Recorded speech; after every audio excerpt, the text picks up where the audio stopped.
All right, we're gonna get started. It again, I just smile to see you present in your little boxes, knowing that Jerry, are you in New York? Where are you, Jerry?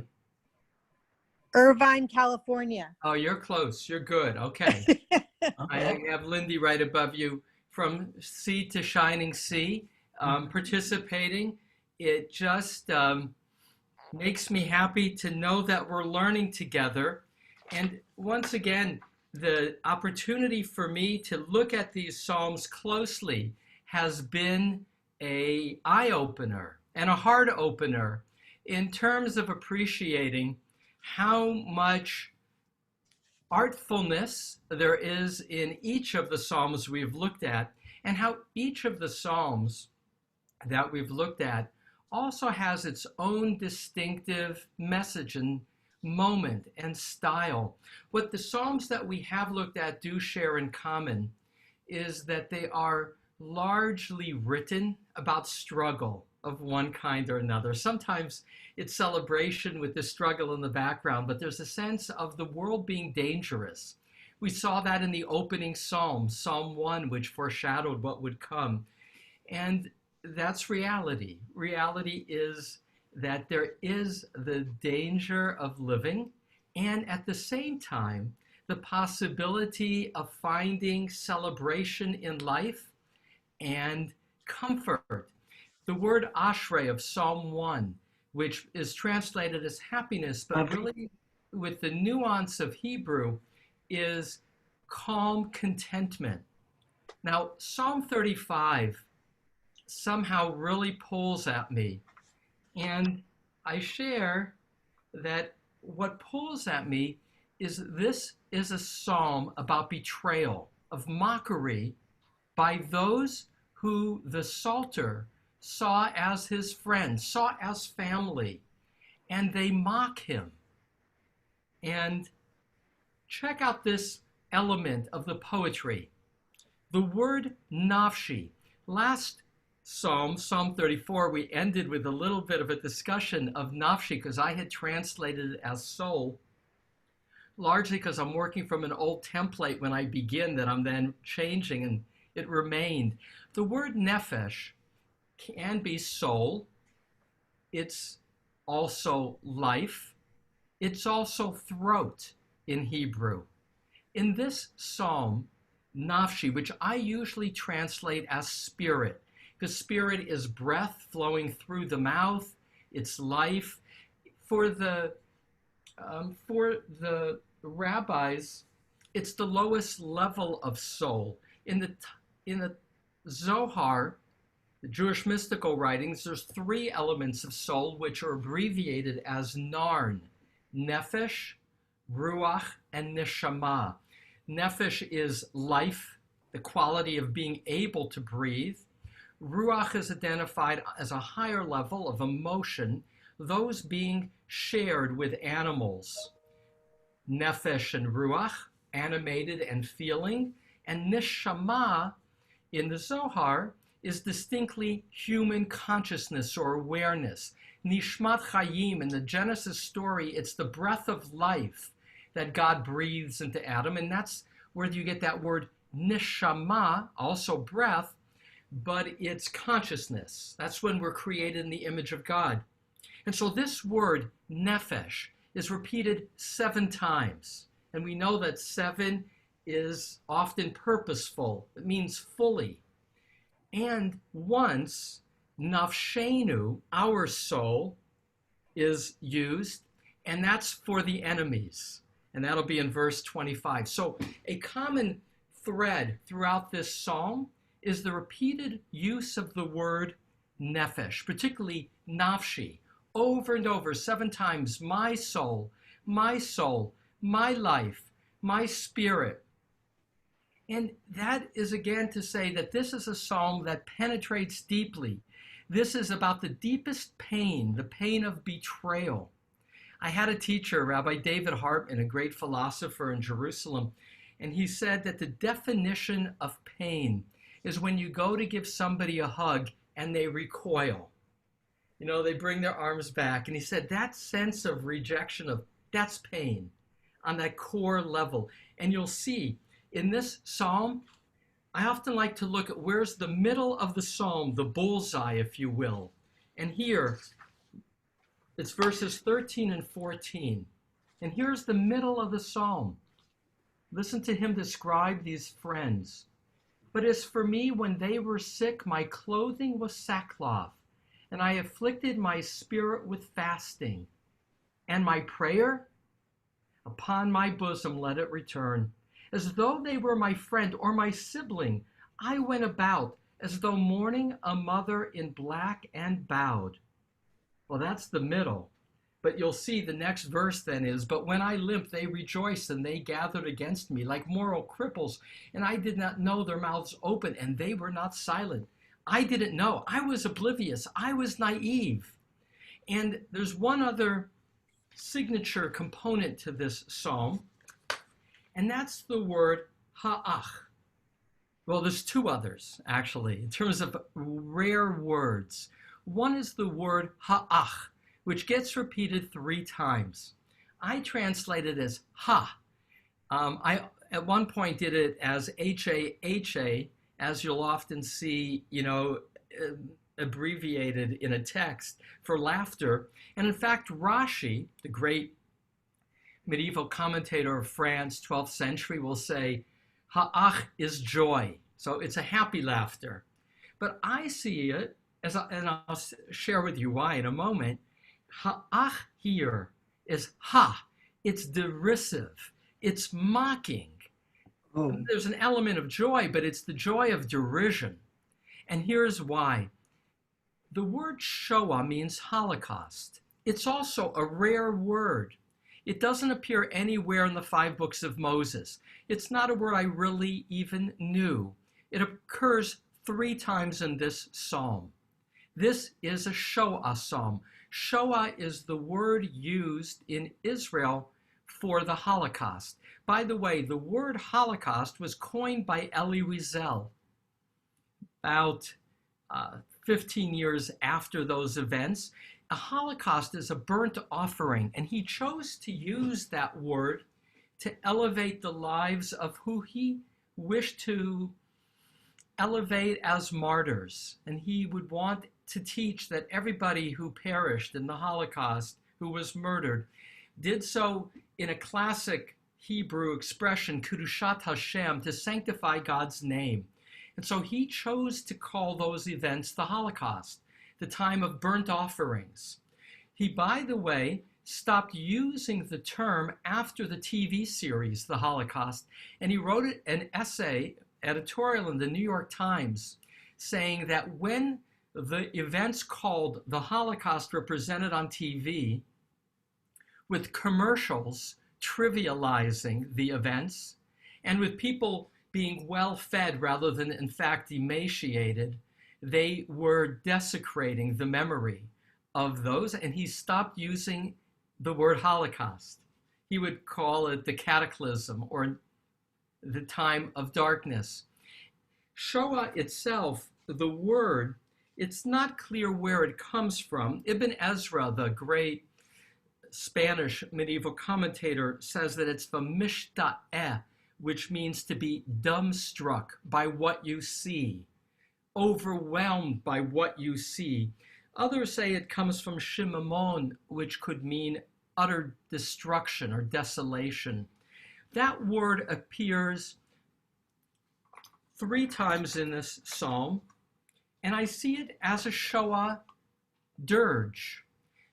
But more than a dirge, this is written in the midst of Shoah, in the midst of this utter darkness, in which the pain, it doesn't have to be mass murder. In fact, last comment, and then I'm going to read, it's a longer psalm. What seems to be the issue here is not physical destruction, in contrast to Shoah. It seems to be a legal proceeding in which the psalter is accused of a capital offense. Classic commentators, Rabbi David Kimchi, see this as David fleeing Saul.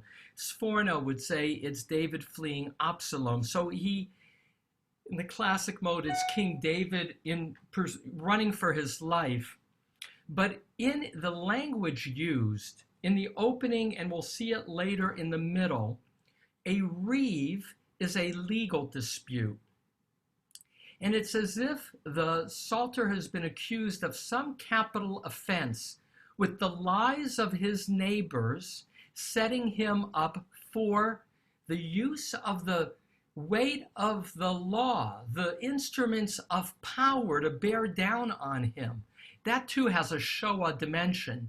I mean, what's distinctive about the Holocaust is that it was the state engaged in using its powers to destroy. And so I find this longish psalm riveting and painful. Let me read it. It's longer than most. It's 28, which I don't know if it's intentional, but in Hebrew, 28 is koach, meaning strength. So it's a response of strength. Actually, let me just say one more thing in terms of structure, and that is the last verses, 26, 27, and 25, all end with what in grammar would be called conditional verbs, or others call it jussive. It's let. So it's like, you'll see as we get to the end, let them not say in their heart, ha, our spirit. Let them not say we devoured him. Let them be ashamed and looking downward. Let them don shame. Let them sing gladly. So there's a quality of the verbs. In the last four, it's building to this crescendo where all the verbs are this kind of jussive quality of conditional. God, let this change. It's not with the same confidence of, I believe this will change. It's, make this happen. All right. Psalm 35. Are you going to put it on the screen? Oh, thank you. See, I get too eager to start. Okay. Thank you, Mimi. Let me move you. All right, here we go. Ha ha, Shoah and mocking friends. For David, strive, Adonai, against them that strive with me. Fight against them that fight against me. Take hold of shield and armor and rise up to my help. And unsheath the spear and battle axe against my pursuers. Say to my spirit, your deliverance am I. Let them be ashamed and disgraced. Those who seek after my spirit, let them retreat and be humiliated, who devise my harm. Let them be as chaff before the wind, with the messenger of Adonai chasing them away. Let their way be dark and slippery, with the messenger of Adonai pursuing them. For unprovoked, they have set their net trap for me. Unprovoked, they have dug away at my spirit. Let Shoah come upon them unawares, and the net that was hidden catch them. Into Shoah may they fall into it, and my soul will exult in Adonai, rejoicing in God's deliverance. All my bones will say, Adonai, who is like you, who rescues the poor from a stronger one, the poor and the needy from one who would rob them. Violent witnesses rise up, asking of me what I do not know. They repay my harm for good, bereavement for my spirit. But as for me, when they were sick, my clothing was sackcloth. I afflicted my spirit with fasting, and my prayer. Upon my bosom let it return, as though they were my friend or my sibling. I went about, as though mourning a mother in black and bowed. But when I limped, they rejoiced, and they gathered against me, like moral cripples, and I did not know. Their mouths opened, and they were not silent. With malicious, mocking insult, they gnashed at me their teeth. My superior, how long will you look on? Bring back my spirit from their shoas, from the young lions, my unique being. I will praise you in a great assembly. Among mighty people, I will hymn you. Let not my lying enemies rejoice over me. Let not those unprovoked haters wink the eye, for they do not speak of shalom. Rather, against the land's quiet ones, they plot words of deceit, and they open their mouths wide against me. They say, ha, ha, our eye has seen. You have seen, Adonai. Do not be mute. My superior, do not be distant from me. Arise and awake from my legal matter. My God and my superior, for my strife. Judge me, Adonai, my God, by your righteousness, and let them not rejoice over me. Let them not say in their heart, ha, our spirit. Let them not say, we devoured him. Let them be ashamed.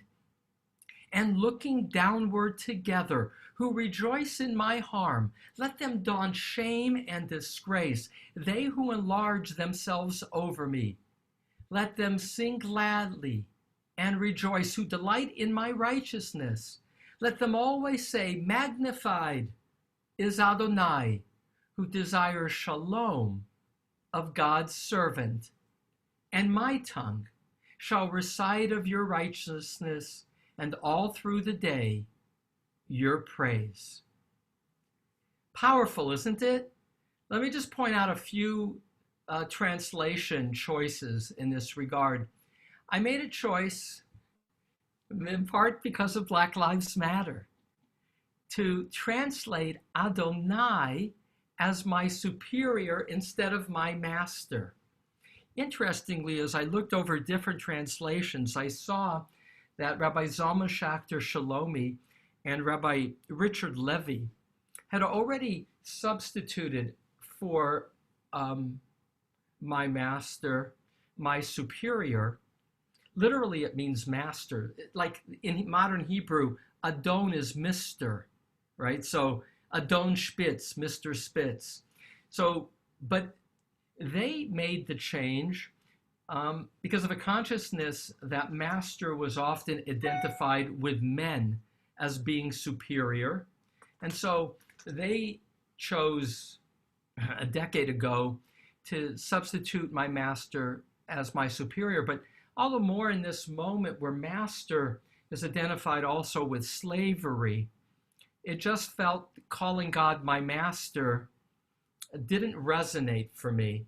The hardest part, as I've shared with my translations, is taking out the pronouns of he for God. I keep it in rare cases when it's more about King David, but otherwise I make the he's, theys, and I put it into parentheses so that it's evident that I've changed, because the enemy is often referred to as he, but there too I prefer, for fluency of our time, to be non-gendered. Here's a case, verse 15, where I made a choice I don't make often, and that is I put in brackets what I felt was the context, but not the literal. So the word Nachim in the middle of verse 15 can be somebody who is crippled, and it's a contrast. One of the repeated things in this psalm, you'll see it over and over, are contrasting words and repeated words. And here, he's going to be limping in a moment, but he refers to the cripples and, that they gathered against me. So that gets interpreted in two ways.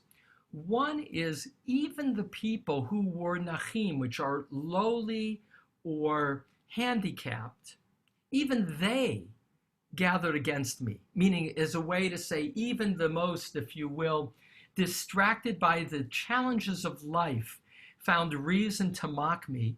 That's one way that commentators and translators understand in verse 15, Nachim. But I did see, I think it was Richard Levy, who put in parentheses moral cripples, and that's what it seemed to me to be describing. So again, that's in contrast with him limping at the beginning of verse 15. Now, in the next phrase, you got those who are mocking him. And when it's in Hebrew, it just karu, which literally means to tear or to tear open. Velo damu, and they were not silent. It seems to be that it's their mouths that are opened, and they were not silent. Though interestingly, the classic commentators, some of them, see this phrase of they were torn open and not silent as another totally different understanding. Dama can be silent, but dam can be blood. So this is David now speaking of how, he was opened up and did not bleed. So that's just to say a dramatic example of how Hebrew words, any words, can be understood so remarkably differently. There's a lot to say about repetition of words. I'll just point out a few things. Here's another example of a choice in translation. So take verse 1. Riva Adonai rivive. Strive Adonai against them that strive with me. Lachem et lochamai. Fight against them that fight against me. So you get this repeating of the words that builds a sense of rhythm and emphasis. And verse 2, Hachazek magain vitzina. Take hold of shield and armor. V'kamu be'ezrati, rise up to my help. And here, verse 3, I translate it as unsheath the spear and the battle axe for emphasis. Though a lot of translations, the word sagor can mean closed. And so some people translate it as block the path against my pursuers. But I chose, because of the repetition motif, as do other translations, to see score as a battle axe rather than score as close a path. So there is choices throughout any poetry of how do you translate. This one, there were many. Here, check this out. Verses 5 and 6. Let them as chaff. Now, that chaff is a reminder of Psalm 1, verse 4. Remember the evil, let them be like chaff blown by the wind, they who have no roots. So let them as chaff before the wind, resonating with Psalm 1 and that image. Blow them away. And malach is often translated as angel, and that is true, but it's also a messenger. It can be a human messenger. So in Hebrew, malach is always the messenger, but it can be either human or divine. So most probably translate this with the angel of Adonai chasing them away. I left it as messenger to create the ambiguity, because I love the ambiguity of poetry, and that's embedded in the choice of the word.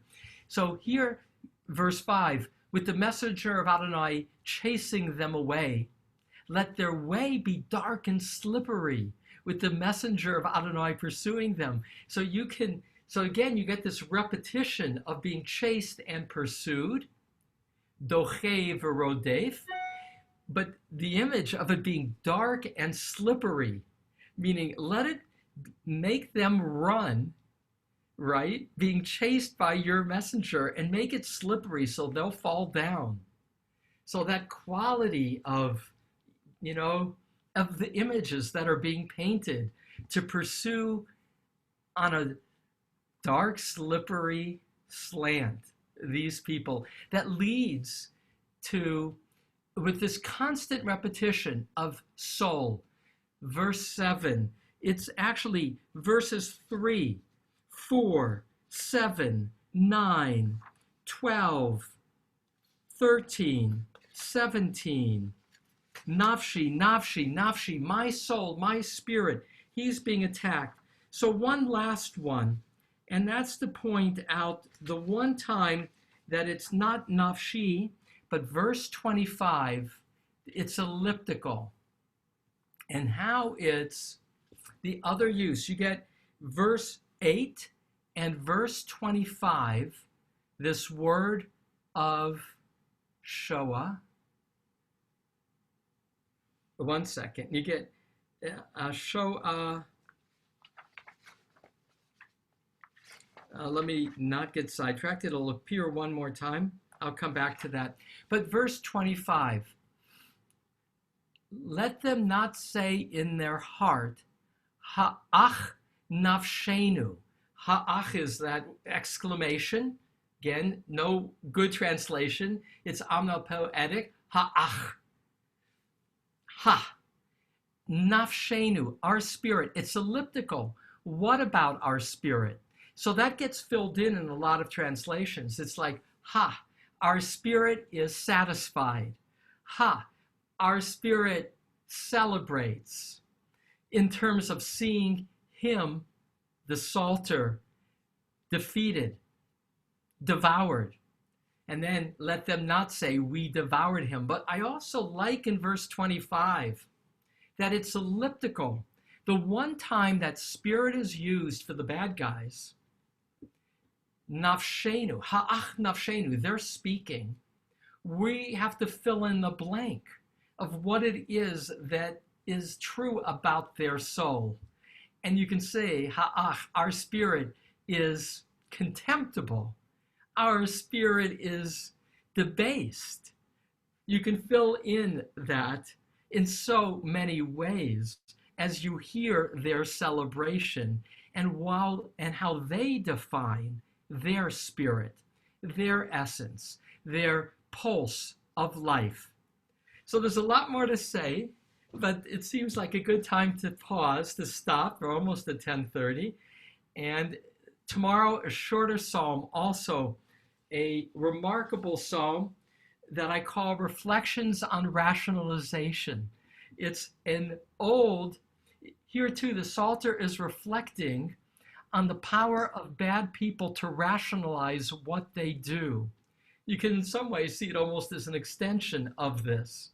But this psalm, to pull it together and then to gain 5 or 10 minutes of your reactions, this psalm brings to mind those images of Jews living in Germany before the war, having fought in World War I as soldiers for the German state, feeling at home, voting in the elections that bring the Reich Party to power, feeling as if this was their country, their language, their composers, and those who were their neighbors will turn on them, literally leading them to the trains to take them away from their well-secured homes, their successful careers.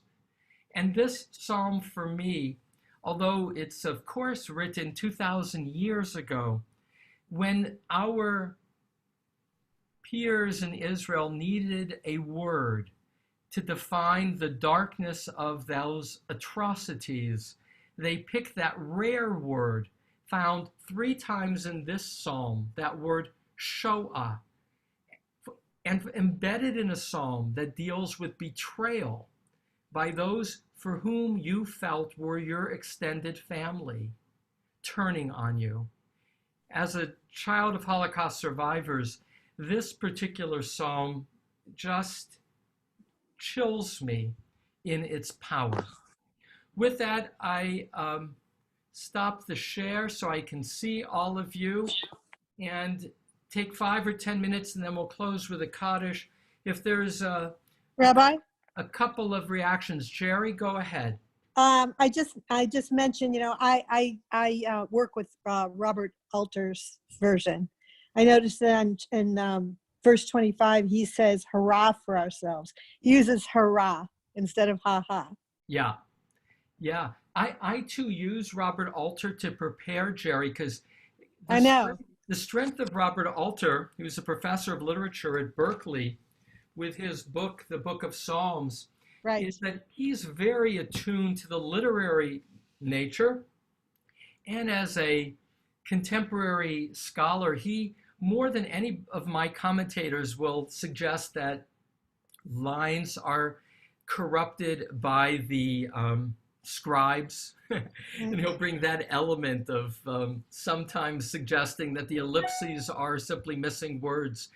But I find him very valuable. So hooray, to come back to Jerry's Robert Alter, is the way that ha, hooray, hooray for us. Yeah. But I see it, again, my feel for the context is so much more derision. Yeah. But with Rabbi, joy, I with a just want to sense. say one more thing. I Yeah. was also David Hartman's student, so I wish we could talk offline about him. Well, let's do that, Jerry, at some point.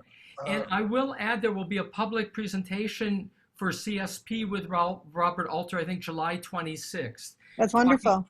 And he'll be specifically giving a talk on the challenges of translation. He Oh, that's great. recently having finished translating all of Hebrew scripture. So, Rabbi, so Mike, we have a few people wanting to add. Mike, and then Lindy and Hal, and then I'll pull it together. thank you. I listened with a great deal of interest the comments you said about ahach. As I was reading it carefully before the session and even during, so I'm referring to 14, verse 14, as a friend, as a brother, and so on. So when I read 25, I see ach as brother in one of two contexts. One, brother, literally a sibling, and second, in colloquial Hebrew, ach is like a friend, is one of my people. So when he talks about, in verse 25, about al yomru beribam ach nafshenu, let them not say in their heart, this brother has our souls, because the second part of the verse, we devoured him. Him, they're talking about the ach, not about this exclamation point of ach. So I literally read this as ach in one of two contexts, brother or one of my people, as it is in colloquial Hebrew, ach. So let me just build on Mike's insight, and that is 3 times we have this word ha'ach, twice by this, all put into the mouth of the bad guys, right? And the tension that Mike points to is that in Hebrew, ach means brother, and colloquially is often for, achi, my buddy is ach. So that there's a tension even in this exclamation of what's being exclaimed.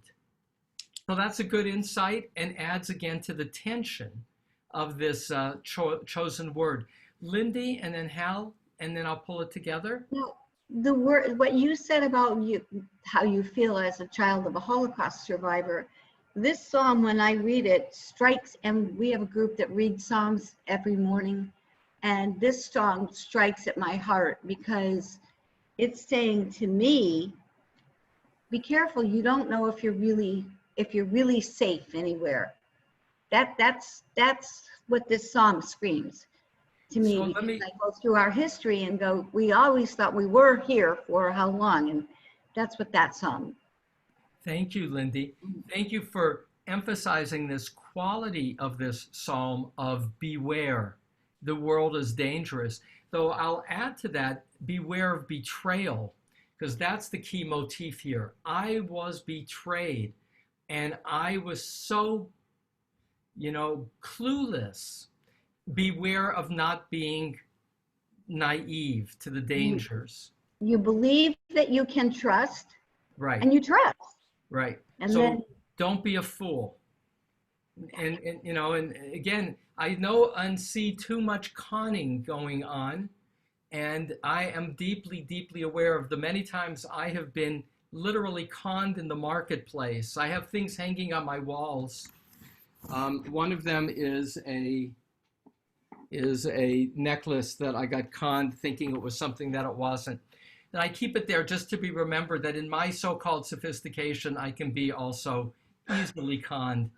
So Hal, I just closing wanna word. say, I see the emergence beginning in verse 11, almost to the end, the theme of hate speech that is repeated and referred to over and over again, and the damage that exacts on us.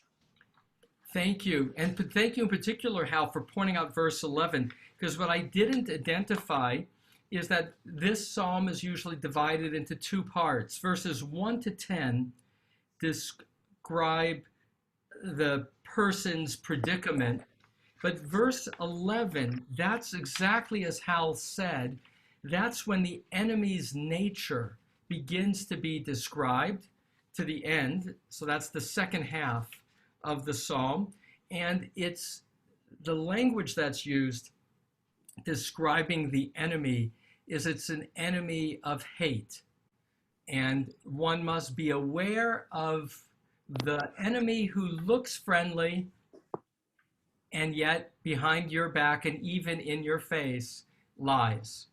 So to end on a happy note, we got to end on a happy note. The Psalter wrote these words in the midst of pain. And think about this marvel that here we are more than 2,000 years later.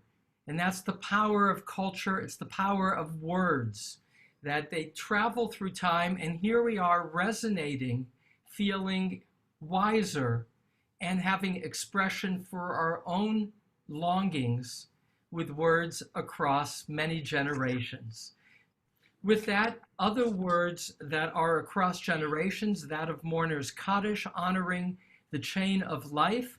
I invite those observing a yurtzeit or who are in mourning to honor your loved ones as we join together with the reciting of Mourner's Kaddish.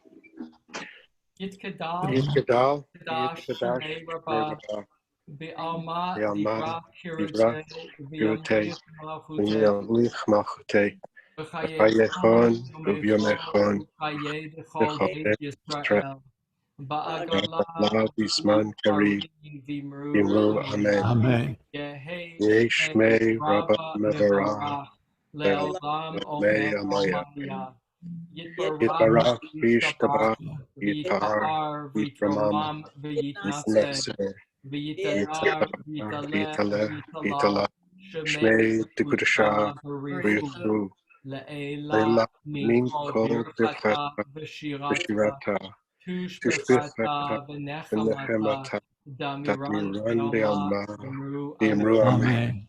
Yehei Yeh shlama Shlama rabba min Min shemayim, Shmaya, l'chaim Chayim aleinu Aleinu, ve'al Ve'al kol Kol Yisrael, Yisrael, v'imru V'imru amen. Amen. Amen. Osei Shalom shalom B'mimah, v'lav, hu Hu ya'aseh Yaseh shalom, Shalom, Aleinu aleinu Ve'al ve'al Kol kol Yisrael, Yisrael v'kol Ve'al yoshvei Kol Yeshvei tevel, Tevel, imru V'imru Amen. amen.